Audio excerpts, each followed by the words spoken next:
Man shot and succumbed to injuries on Spanish Town Road. Hi again and welcome. This is Links007 TV News Report, and we'll be right back with the full details to come. Welcome to Links007 TV News Report, providing you with the best in local and international news updates. This is a place where you can get the most reliable and informative news information. Links007 TV News Report.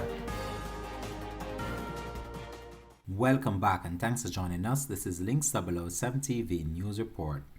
33-year-old Sheldon Murray, otherwise called Kush or Joe, of Petura Road, Kingston 13, was shot and taken out by unknown assailants on Spanish Town Road, Kingston 13, on Monday, May the 30th.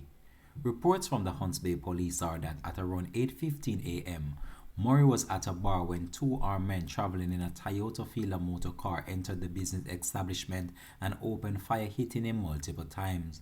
The police were alerted and Murray was taken to the hospital where he succumbed to his injuries. The police investigation continues.